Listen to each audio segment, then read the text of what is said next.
The secrets of ancient medicine have remained impenetrable for thousands of years. But now they are being rediscovered. Buried within forgotten texts lie accounts of shocking, gruesome treatments. How did Incan surgeons drill through the human skull to save patients from certain death? How did a fish with the power of a taser gun cure pain? An extraordinary surgical tool used to operate on a prince with one of the strangest head wounds in history.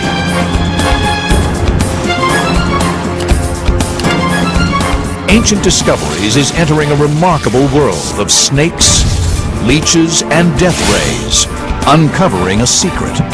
They all worked. This is the untold story of gruesome medicine.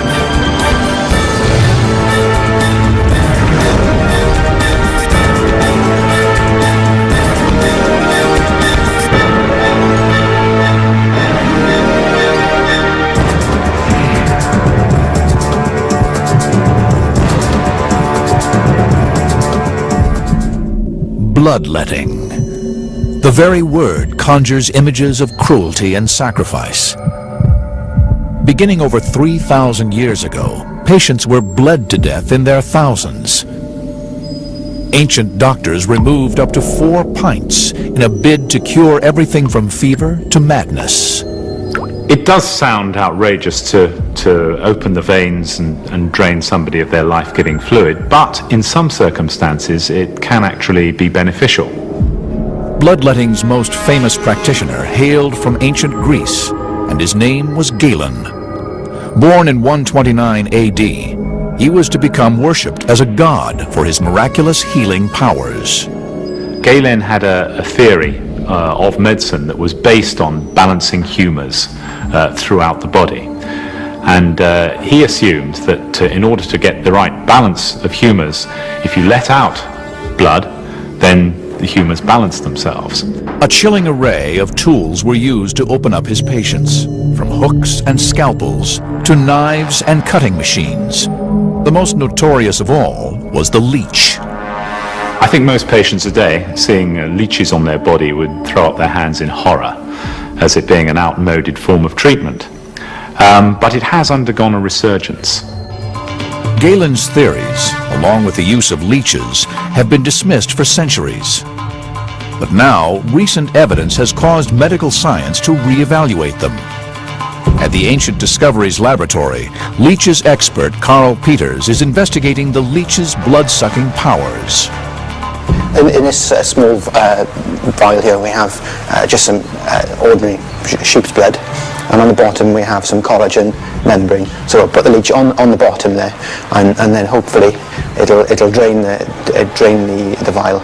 Over 20 minutes, the leech sucks the blood from the vial, multiplying its body weight by up to 4 times. The question remains, how could this phenomenal sucking power be used to save lives? For a window into how ancient leechcraft worked, Ancient Discoveries has brought in a human guinea pig, former military officer David Shaw. Dave is about to feed these miniature carnivores with their food supply for the next 6 months. I'm not a fan of needles at the best of times, and the leech is like a little biological needle, I suppose, but he's got about 300 teeth, or so they tell me. So yeah, a little bit anxious, a little bit nervous. Carl attaches the leech to Dave's calf. It begins by flexing to increase body volume and prepare for drinking up to 50 milliliters of human blood. After 25 seconds, the leech breaks the skin. When it makes the hole, it bites in. It's got three jaws, 125 teeth on each jaw. Normally, when the skin's surface is broken, a blood clot forms to prevent us from bleeding to death. Here we see the leech's 3 jaws. Leeches have a unique substance that overrides the body's clotting mechanism, their saliva.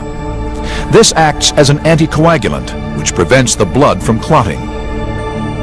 In the ancients' procedure, as now, the leech falls off once it's had its fill of approximately 2 ounces of blood. It was quite an experience. It surprised me the number of times that he actually felt a little sharp prick, and apparently the leech is not happy with just one bite of the cherry. He likes to dig a bit deeper and find the optimum blood supply. You could feel the bodily contractions of the leech as he kind of ingested the blood, but you couldn't feel a flow. Now begins the second part of the ancient procedure. Most of the blood wasn't removed by the leech itself, but from the unclotted bleeding caused by the leech's saliva. Once the leech feeds, because of the anticoagulants in the area, it'll sort of help the area decongest, and the hole it makes will still bleed for about 10 hours. So you get the blood into the artery and out so the whole leech is made. So it's keeping the area alive long enough for the body to repair. These limbs are suffering from a septic necrosis, which is caused by a lack of blood supply and bone death, a condition seen on the battlefields of ancient Greece due to sword and axe wounds. As the blood vessels are severed, limbs are deprived of critical nutrients in the blood, resulting in amputation or death. The leech's saliva contains agents that vasodilate the small veins and capillaries in the flesh. This allowed ancient leeches to draw the blood evenly through damaged flesh, keeping it alive while it healed. Yet leeches were not the only skin-crawling critter to inhabit the world of ancient gruesome medicine. The most shocking treatments of all came from poisonous snakes. In Greece lies the ruins of Epidaurus, headquarters of a mysterious ancient snake cult said to have magical healing powers. It was founded in 300 BC by a demigod whose name was Asclepius. The cult of Asclepius was very important in ancient Greece, and people would flock from all over Europe to visit him and to receive his wisdom and his healing and his diagnostic powers. Asclepius's symbol of healing was a snake. There is the fable of the snake bringing the herbs of life, and it is thought that his symbol of the staff with the single snake coiled round it arises from that story. Asclepius's snake potions were said to have the power to revive the dead. For 2,300 years, they have been dismissed as myth. Now, modern science may provide clues as to how the snake potion worked. The Liverpool School of Tropical Medicine in England houses over 200 of the world's most poisonous snakes. Dr. Rob Harrison is one of the foremost experts on the medical effects of snake venom. In order to make a snake potion, the ancients would have needed to milk the venom. Our subject is the horned viper, one of the most dangerous snakes in the world. Venom extraction is a dangerous procedure. It should only be done by experts. It's important when I'm helping Paul milking the snakes that we're not scared, but that we feel competent. Anxious is all right, scared is not all right. The horned viper is native to northern Africa, and just half of its maximum dose is enough to kill an adult. If a person was bitten, they could be in a life-threatening situation within 20 minutes, half an hour. Okay, Paul, are you ready for next round? Ready? As Dr. Harrison and his snake handler, Paul, extract the poison, they are replicating a process carried out by the ancient snake handlers. You got the green one? I've got the green. Okay, good. Right. Yeah. Ready? Good. Once the snake is trapped, the handlers place its jaws over the edge of a beaker and force the venom into the beaker's bottom.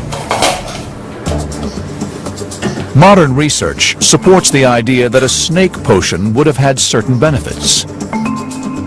The neurotoxins can be used to create drugs that treat Alzheimer's and memory loss, and its hemotoxins help combat heart disease and high blood pressure.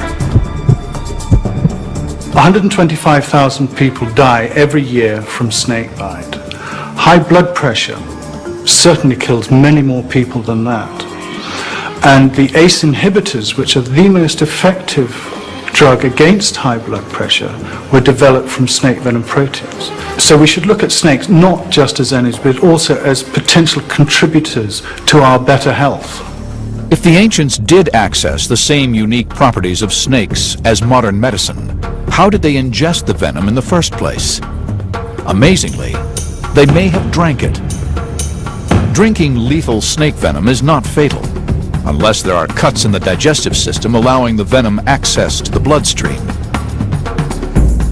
2,300-year-old accounts tell of Asclepius's patients drinking from the head of a snake-covered gorgon and then developing the power to heal.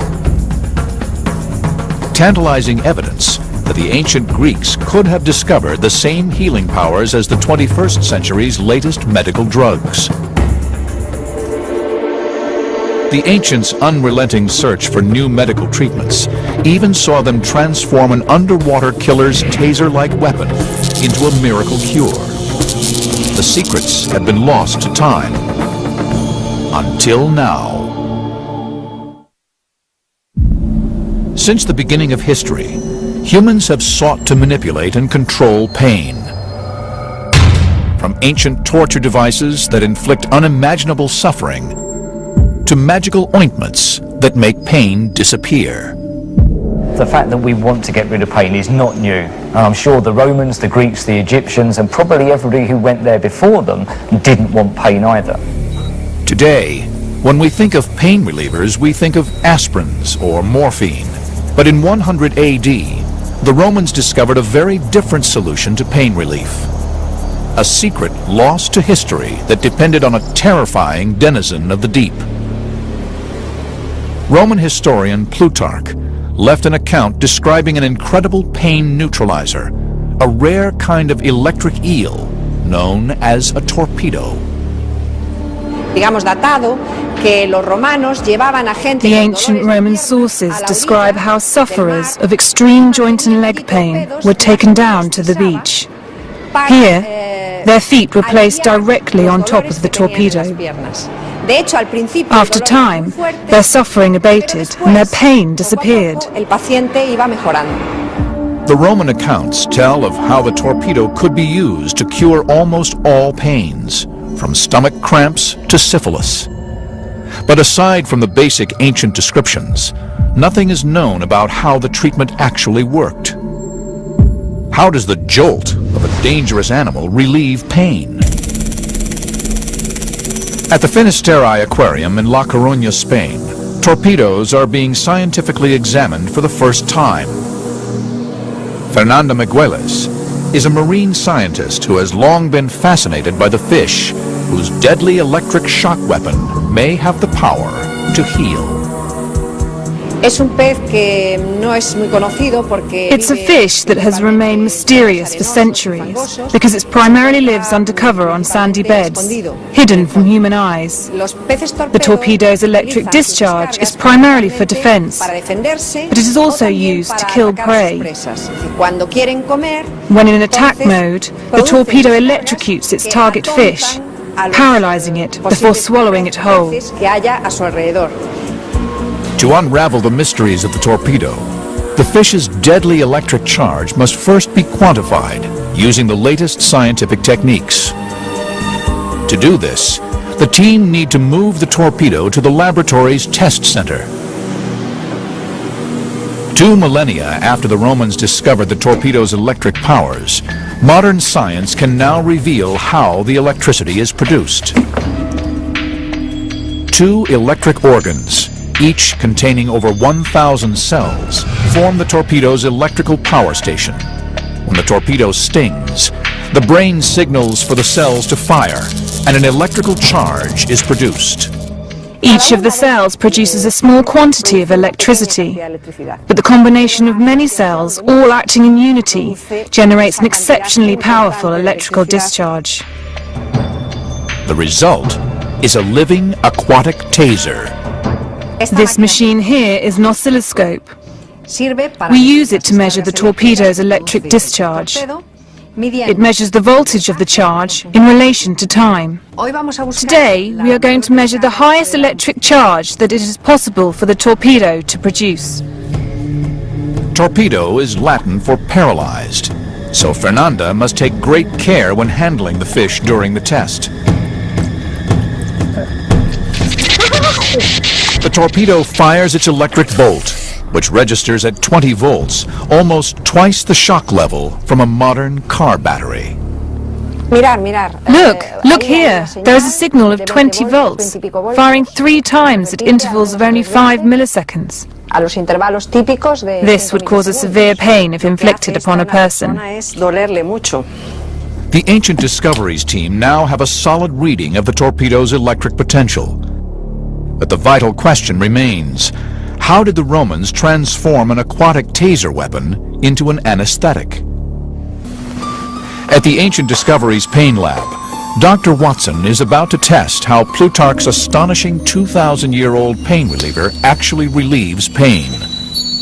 And for that, we need someone in pain. David Shaw has returned to put his body on the line for another daredevil ancient experiment. We're going to measure how tolerant Dave is of pain. Dr. Watson places Dave's finger in a device called an algometer.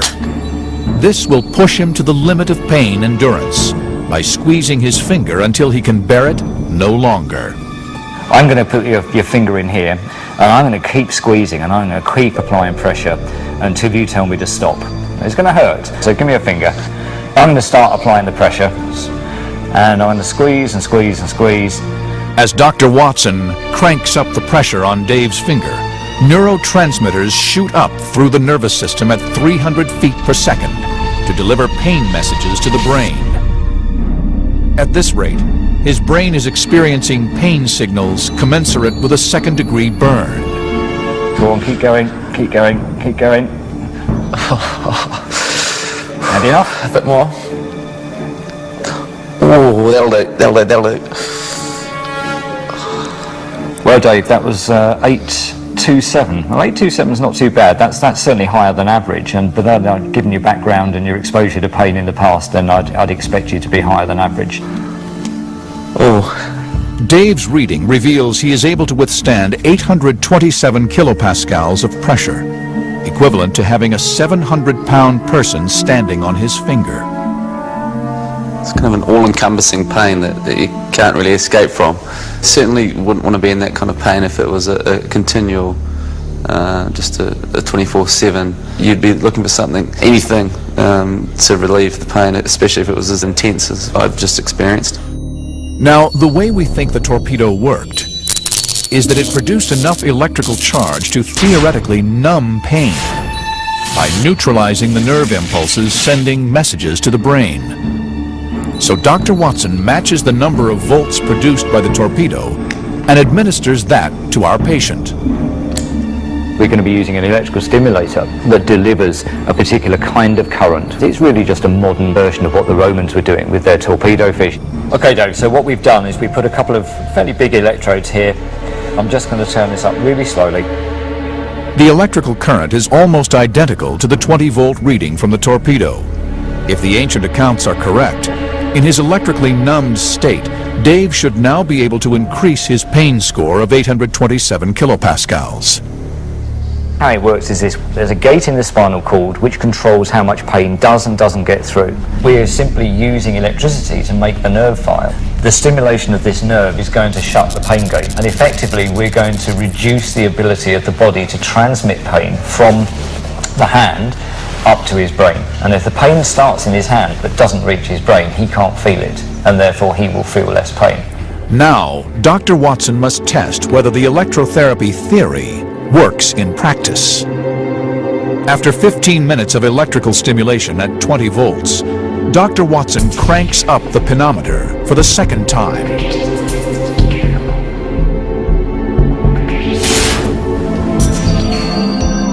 The pinometer crunches Dave's finger into 1/4 of an inch.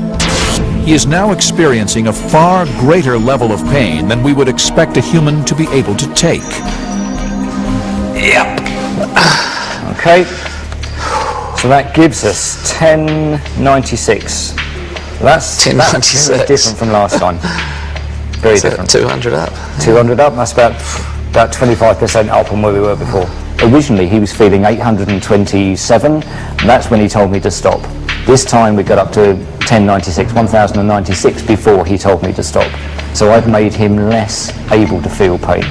Dave can now withstand pressure equivalent to being run over by a 2-ton truck.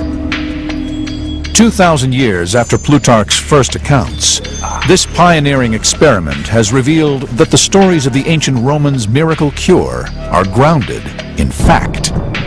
I'm pretty sure they didn't understand about pain gates in the spinal cord, and I'm pretty sure they didn't understand about stimulating nerves in order to get pain relief, but they knew that using electricity, which happened to come from a torpedo fish, produced the sensation of pain relief. Thousands of years later, our modern machines are just an up-to-date way of doing torpedo fish therapy. Even the Romans might wince at some of the treatments in the mysterious world of the Incas. Here, doctors literally cut open the human head.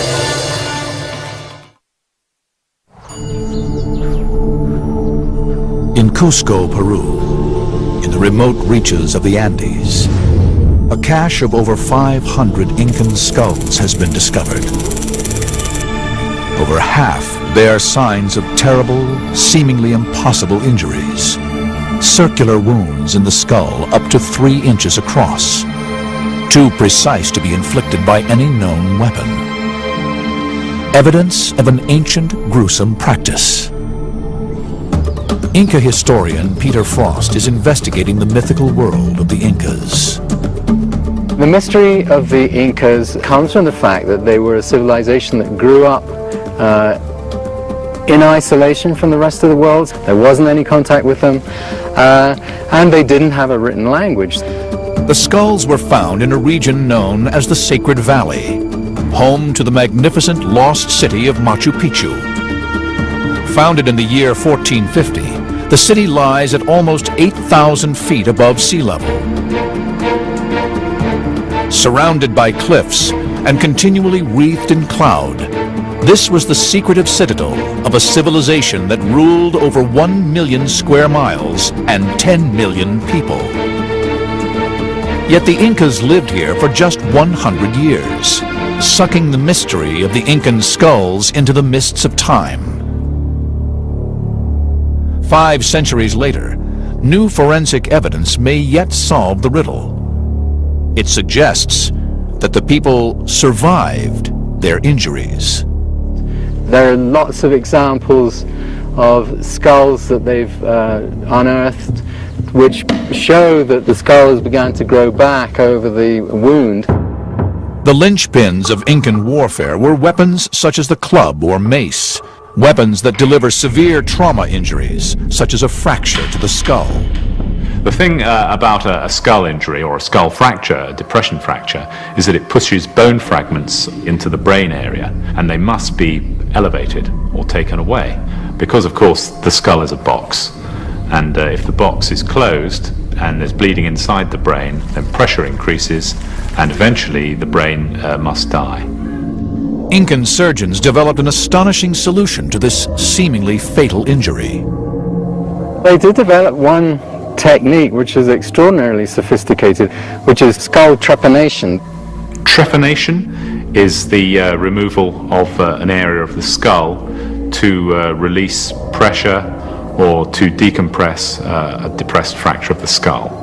We can tell how long an Inca lived after the procedure by analyzing the skulls to see if they show signs of healing. Amazingly, in 80% of the observed cases, the Incas survived this early form of brain surgery. But how? At the Ancient Discoveries Laboratory, leading surgeon Mike Edwards is taking a journey back through 600 years of history. He is carrying out a trepanation using Incan tools on the head of a dead sheep, purchased from a butcher shop. The challenges involved in performing a trepanning in Incan times must have been tremendous. Let's imagine that I'm sitting on some Peruvian hillside with this chap's head between my knees, and I've taken the hair away by shaving, and I'm just making my first incision. Mike will use the same blade as the Incan surgeons, a form of volcanic glass called obsidian, which is 5 times sharper than surgical steel. Keep in mind, the Inca patient would not have been anesthetized. It's a tense time because I know it's going to hurt the guy that I'm operating on, but yet I have to keep my nerve. I mustn't be put off by his screams, and my hand mustn't shake, and I've got to know what I'm doing is going to benefit him. It's the same for any surgical procedure, apart from the fact, in this case, my patient's wide awake and feeling what I'm doing. The obsidian blade went through the scalp in one fluid move, so it's an incredibly sharp instrument. It takes Mike about 30 minutes to cut through the bone. Not long, unless you're an Inca patient. During the operation, Mike lacerates several cranial nerves, sending extreme pain messages instantaneously to the brain. Beneath the bone lies the dura, a thin layer embedded with blood vessels. It is the body's final layer protecting the brain, but it has the consistency of a cotton shirt.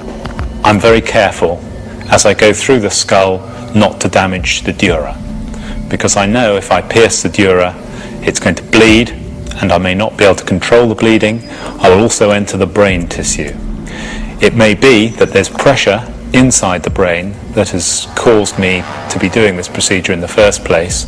So if I pierce the dura, there's every chance that the brain may just burst through like toothpaste and just come out in front of me, and the patient will die within seconds.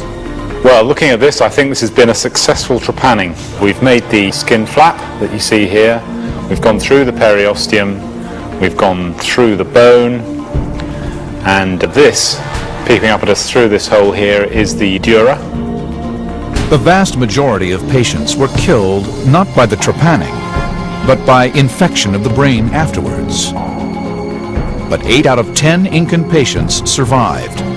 The bone reformed over the hole and the skin healed, leaving nothing behind but a small indentation. In the same time period, over 6,000 miles away in England, a simple blacksmith set about transforming medical history. How did he use nothing more than a hammer and molten metal to perform brain surgery needed to remove an arrow that had been shot straight through the head of the most powerful prince in the medieval world? The ultimate test center for medicine is the theater of war. Yet few today realize that the surgical techniques deployed in war zones from Vietnam to Iraq were invented over 2 millennia ago in Imperial Rome. The Roman drive for military might saw the creation of the Medici, the first medical army elite in history. The medics became very much more important and significant as the Roman army became professionalized, and this was around the 1st century AD by Emperor Augustus, who recognized the importance of having a quality medical support team for his forces, for his armies. Preserved at the Museum of Roman Civilization in Rome lies an intriguing collection of images taken from Trajan's column and dating from the year 113 AD. They depict surgeons operating on the front lines, applying bandages, splints, and emergency first aid. If the reliefs are accurate, they show that the Roman surgeons pioneered the tools and techniques used by today's military medics. Leading surgeon Damien Mole is investigating. The basic principles behind surgery and surgical operations have changed little throughout the ages, even though the technology has. A battlefield surgeon would be interested in stopping blood or needing to perform an emergency amputation. He would have needed something to cut skin, muscle, tendon, which would be a knife, and he would have needed something to cut bone, which would have been a saw. This saw is still used by many operators to cut through bone during an amputation. An extraordinary account left in a 2nd century text by a Roman surgeon named Celsus describes an early use of scalpels, hooks, and clamps. Amazingly, its instructions are still obeyed in operating theaters today. Modern surgeons clean and stitch up wounds just as he recommended over 1,800 years before. Only a foolish surgeon would ever ignore history and ignore the past. The kind of clamps and that were used in Roman times are similar to the ones used today. There have been developments in the materials and obviously in the design of the clamps, but the principle of applying them and the mechanics used of the instrument to stop blood flow would have almost certainly been identical. Celsus's 4 sins of inflammation, redness, heat, pain, and swelling, are still memorized by every modern surgeon. This patient will later make a full recovery, a recovery founded on Rome's battlefield medics. Yet throughout history, survival depends not just on battlefield innovation, but also on rank and influence. The need to save wounded generals, commanders, kings, and even emperors has driven medicine to astonishing new heights. In the year 1403, Prince Hal, heir to the English throne, led 4,000 troops against an uprising that would become known as the Battle of Shrewsbury. He was aged just 16, and within 24 hours, his face would never be the same again.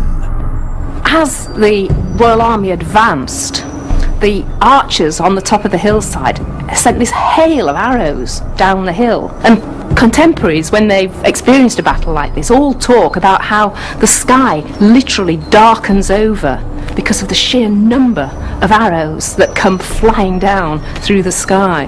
Now, if you're a knight and you're wearing full plate armour, it gets increasingly difficult to breathe. So as they're staggering up this hillside, the first thing they all do is throw back their visors, and that makes them immediately vulnerable to the arrows because their faces are lifted, and so that's exactly what happened to Henry V. Prince Hal was struck by an arrow just beneath his left eye. It penetrated 6 inches into the skull, leaving the prince fighting for his life. The extraordinary thing about the Battle of Shrewsbury is not just that Henry V got hit by this arrow, but that he didn't leave. He stayed on and he fought. This wretched arrow stuck in his face. At the Glasgow Digital Design Studio in Scotland, eminent neurosurgeon Ian Sabin has for the first time recreated this wound on a virtual Prince Hal. The arrowhead involved was a bodkin, which was designed to be armor-piercing, and as such would have punched its way through the tissues, almost surgically. Potentially, structures that were damaged include a nerve that exits just under the eye, called the infraorbital nerve, which gives feeling to the cheek, which would have left him with a numb cheek. It would then have penetrated the thin bone of the maxillary air sinus, which is an air-filled cavity within the skull, and punched its way through the nose, before ending up in this area, close to the jawbone or mandible, and very close to the carotid arteries. At a scale of over 1,000%, Ian is now able to map in 3 dimensions how perilously close the prince came to death. So if we now remove the facial skeleton to show the arrow track more clearly, we can see just how close potentially it came to structures that would have led to fairly rapid death. The jugular vein, the main draining vein from the brain, and the carotid arteries, the main arteries leading to the brain and to the facial muscles. In addition, very close also is the spinal cord and the brainstem, injury to which would have been instantly fatal. The prince was taken to Kenilworth Castle, in the heart of England. Its ghostly remains still stand. His attendants carefully tried to remove the arrow, but then, disaster. The arrow breaks. Now the prince has a bodkin arrowhead lodged 6 inches inside his skull. How will they get it out? And who in all the kingdom has the skill to do it? The prince's advisors chose John Bradmore, a surgeon, locksmith, and convicted coin forger for the challenge of a lifetime.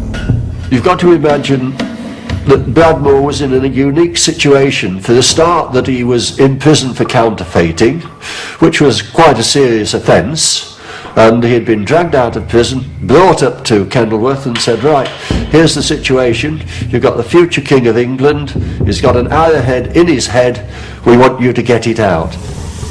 Just hours out of prison, John Bradmore hatched an incredible plan. He decided to forge a new surgical instrument armed with nothing but a hammer and several sheets of molten metal. Historical blacksmith Hector Cole is reconstructing John Bradmore's arrow extractor, using the same techniques Bradmore himself would have used over 600 years earlier. What John Bradmore would have had to have done first would to forge out the strip of metal to make the main body of the extractor, and I've done that, and I've thinned out the 2 ends so that they are the right thickness to be able to put the flutes in to make it into a half a cylinder at each end, because when the two come together they make a complete tube to enter the wound where the arrow went into Prince Henry's head. While John Bradmore worked, hour by hour, fever and infection pushed the prince ever closer to death. Time was of the essence, obviously, and he didn't have a lot of time to make it. He would have had perhaps a day and a half at the most to work out how to do it, how to make it, and actually make it. So he was under a tremendous amount of pressure. The arrow shaft had completely broken off inside the prince's skull. Fortunately, the remaining arrowhead was hollow, and this was to prove a crucial detail. This extractor has to enter through the wound, locate into the socket of the arrowhead, and the clever part of it is it expands inside the socket, so it's not going to do any more damage to the future King of England. It grips the arrowhead tight, and then a little bit of a wriggle and out it comes. 6 centuries after John Bradmore forged his instrument, the Ancient Discoveries team are putting it to the test. Using state-of-the-art virtual technology, they are going to recreate the operation that saved the English prince. The question is, how did the future king survive? July 1403. At Kenilworth Castle, the future King of England lay dying, with an arrow lodged 6 inches inside his skull. How he survived has remained a medical mystery for 6 centuries. At the Ancient Discoveries Test Center, our team are recreating Prince Hal's wound on a pig carcass. Using a 15th century longbow, an arrow is fired at 200 miles per hour into the carcass. Now, top surgeon Mike Edwards is investigating how our extractor can be used to remove the arrowhead. This is a pig carcass we're dealing with, of course, but we've got to draw some similarities between this and a wound in a human being. This is a big problem to treat because it's in such deep tissue and I can't see the other side of it. What I have to think about is, if I'm going to take out this arrow, what structures are going to be in the way to stop me doing that? Because, especially in the face, there are vital structures that must not be damaged. Mike's challenge is made more difficult because we know that during surgery, the arrow shaft was broken off, leaving the iron arrowhead deep inside the 6-inch wound. Now, as you can see, we've taken out the shaft of the arrow, but there's no arrowhead on it. And of course, this must be buried within the wound. Now, John Bradmore knows that there's an arrowhead lodged in there somewhere and he's got to get it out. This is where we test whether or not this implement, made in 1403, is going to be able to take out this arrowhead. Over 600 years ago, Prince Hal would have had to endure his skull surgery without any form of anesthetic. The original account says that this wasn't a straightforward procedure. So I'm going to have to be lucky for it to work first time.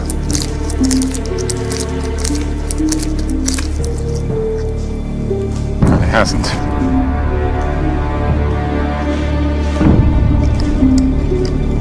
I think if I were doing this to Prince Hal right now as John Bradmore, my career would be on the line.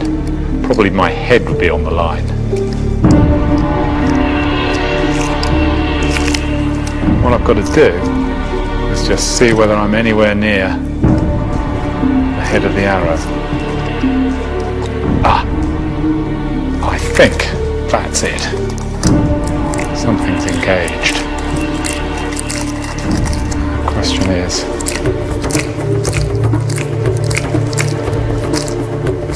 has it been enough? I'll just tighten the whole thing way down. Oh, joy. Mike's success came only after much trial and error, and it thus poses a further riddle. How did the prince survive such an invasive procedure?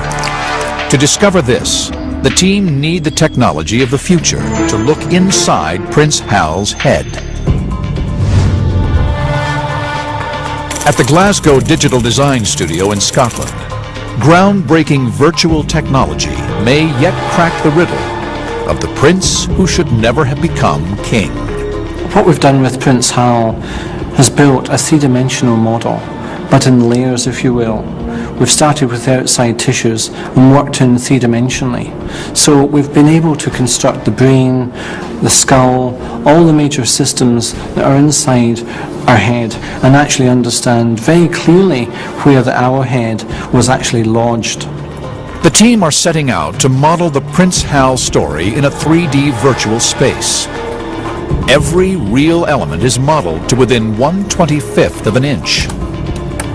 The way that we would build up a realistic 3D image for the arrow or the extractor would be to make the outline of the item, and then we would use that line to make a set of surfaces. We can then use reference imagery from photographs we've taken, which we can then project onto the surfaces that we've created from those very basic lines, and we end up with what looks like a very realistic end product. All of the virtual elements are now in place. Neurosurgeon Ian Sabin is about to carry out the first ever virtual operation on a historical figure ever attempted. We take away the skull and the muscle layer, please. Okay, we're going into layer selection mode. There you go. Ian is able to visualize the virtual prince using 3D glasses. Haptic glove technology then allows him to manipulate the prince in a virtual space. Arrow extractor, please. Okay, here's the extractor. The arrow took the only non-fatal trajectory available. It missed the central spinal cord, the brain stem, and the most vital blood vessel in the brain, the carotid artery. So using Bradmore's extractor, I'm going to pass it along the track that the arrow created, just able to locate it into the socket of the arrowhead, and it appears it's in the right place visually. I can now have a much closer look, which of course Bradmore couldn't do. We can rotate the head and see the tip, and then get a really close view. And that's a view that I've certainly never seen before. That's phenomenal. Just missed the carotid artery. He was that close to death. At this point, 600 years ago, the prince would have been feverish, his heart rate approaching 120 beats per minute. Removing the arrow would have been crucial. But first, Ian must ensure he is correct on the location of the arrowhead. We're just about to take the arrowhead out. There may be torrential bleeding. We'll need people ready to put pressure on the carotid artery if that happens. Have some packs ready and some vascular clamps. Screw the thread home to open up the jaws so that I can now rock the arrow backwards and forwards, freeing it from its bony entrapment and gradually pulling it back.